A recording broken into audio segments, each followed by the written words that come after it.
Hello, my dear friends. I'm back again. I missed last week, and I wanted to tell you what's been going on and why I haven't been that active lately.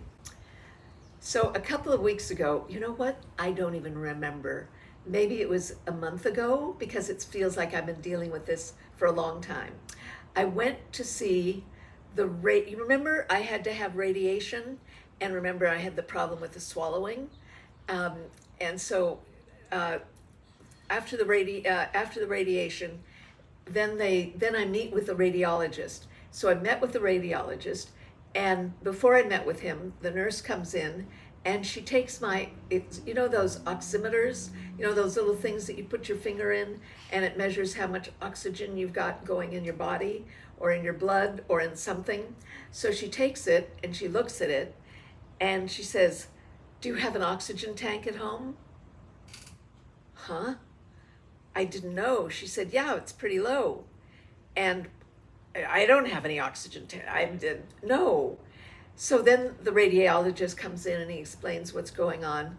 And I talked to him and I said, the nurse was asking me if I had oxygen at home. But I said, I have been out of breath. And I've been out of breath. So he said, "Well, you know what?" And he looks at the oximeter and he said, "Well, maybe you need to have an echocardiogram and you need to see a pulmonologist." Well, an echocardiogram is your heart and a pulmonologist is your lungs. And I'm thinking, uh, my goodness, what does this mean? Because, well, needless to say, I got worried. Heart, lungs, you get worried. So I get in the car, tell my husband, and start worrying and catastrophizing all of the things that could be happening. Because, maybe I've got pneumonia of my lungs. Maybe I've got pneumonia or some disease from having radiation. I mean, I go through the whole list.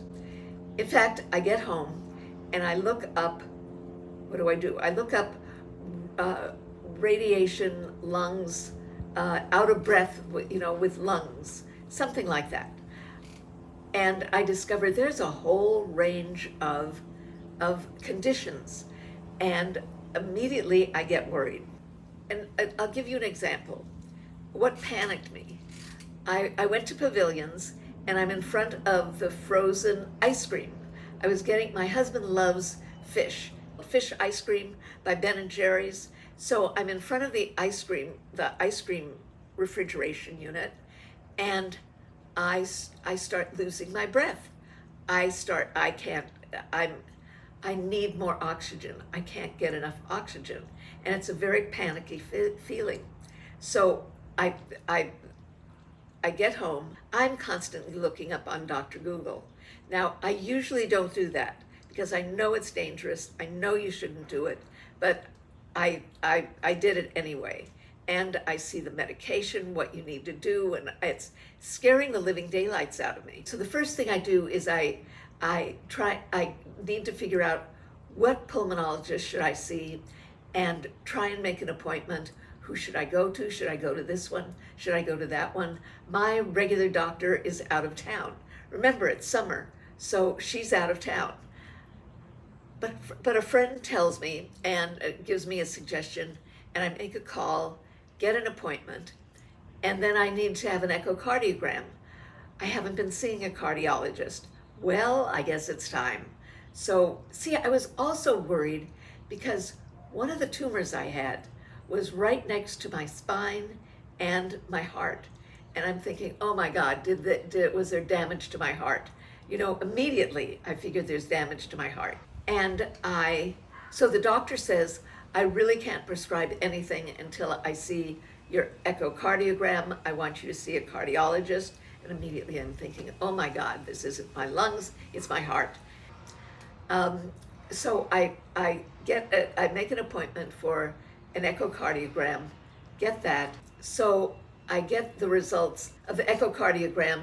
They say it's normal. Meanwhile, I see some lines talking about ejection fraction. Now, my girlfriend, Elizabeth, the vintage Contessa, has been dealing with heart failure, and I'd never heard of ejection fraction before. Well, now suddenly I'm up on ejection fractions, and I'm sure I've got something. And then my girlfriend, Brenda Coffey of 1010 Park Place, she's dealing with heart failure, and she's got ejection fraction. And so needless to say, I'm panicked. Then, let's see, I go to see the pulmonologist, and they give you tests, breathe into this, breathe out, breathe in. I hear this. I hear that. And then I'm supposed to breathe in or blow out, and I see where I'm blowing out, and it doesn't look good. It looks like I can't blow out very much. And meanwhile, I'm panicking. I'm sure this is the end of me. I'm very nervous. My neck is killing me, but my whole left side is killing me. And I figure, I've done, well, it still is. I've done something terrible to my neck. But I've now discovered when I've got to see a radiologist, a pulmonologist, of this doctor, or that, it really does express itself in my body in some way. I get something wrong. And now I know that I now know that that's what happens. So I go to see the pulmonologist. He looks at he's spoken to the cardiologist. He's looked at my tests. He's looked at my CT scan, which shows you in detail what's going on with your lungs. And he says, you've got to exercise. What? You've got to exercise. He said, there's nothing the matter with your lungs. Your heart is fine. You need to exercise and expand your lungs. You need to get exercise. Exercise. Now, have I been exercising? No. Have I been doing it? No. I said, I don't need prednisone. I don't need this. I don't need that. He said, no, I'm not going to give you any medication. You're going to do it by exercising. I was in shock. And my husband and I sang, hallelujah. So all of my problems with breathing have to do with my lack of exercise. Now, my sister has been telling me, I must admit, she has been really bugging me about exercising. And she does it an hour every day. And what have I been doing? Nothing. And I'll have every kind of excuse. I was tired. I was exhausted. I didn't have time. If you've got an excuse, I'm right with you. But so the answer to all of this was I started feeling better after I exercised. What I'm doing is walking. And where I live, it's hilly. There are really steep hills, but there's also gentle hills. So it really does, what would you say? It really does test me. And the doctor said, don't just do aimless walking. You have to do walking with a purpose. So I sweat, I get out of breath, but I'm walking and I'm stressing myself so that I'm breathing more and it's expanding my lungs more and I'm feeling much better. Well, much better, I'm feeling better. And it's all because of not exercising. So I went through weeks of anxiety, catastrophizing, you name it, and I was sure I had it or was going to get it. There was one disease where it said that I had 3 to 5 years. Trust me, don't look it up on Google. But that's what I was doing. And the simplest explanation is I need to exercise. So what I'm doing, well, he also said that I need to lose weight. So I have lost weight. Remember when I had the problem with my throat? And so what I would do was I didn't eat that much. I'd eat till I felt full and then I'd stop. Well, I lost 5-6 pounds doing that. And I find that easy to do because I can eat whatever I want, but I just stop when I'm full. And so I'm going to be doing more of that. But I think when I started exercising, I immediately lost a couple of pounds. So I think with just eating till I feel full, and I'm not going to be on a no carbs, no this, no that.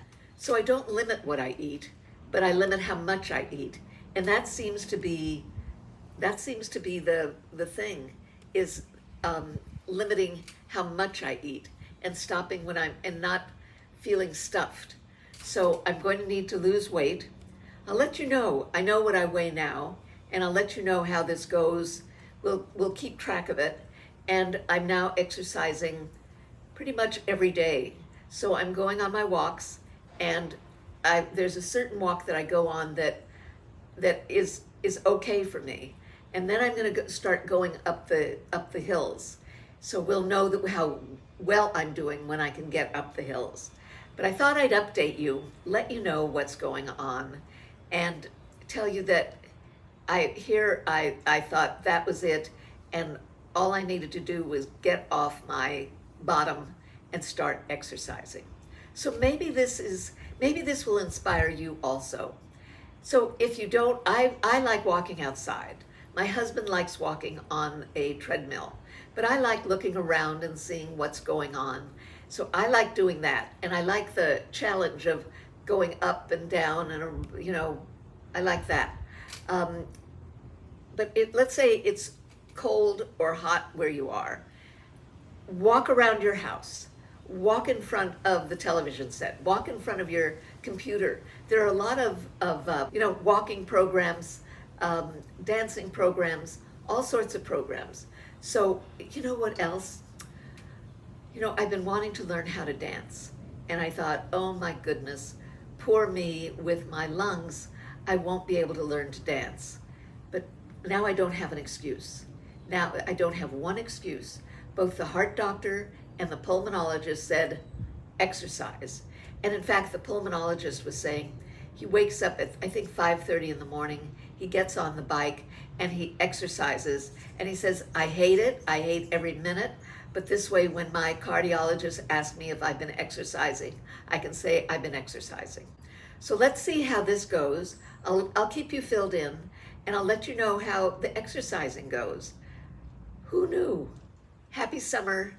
I hope you've had a lovely summer, and I want to thank each and every one of you. I really appreciate all of your follows and subscribing, and you're just being there, and all of your comments. I really do appreciate it. Thank you very much.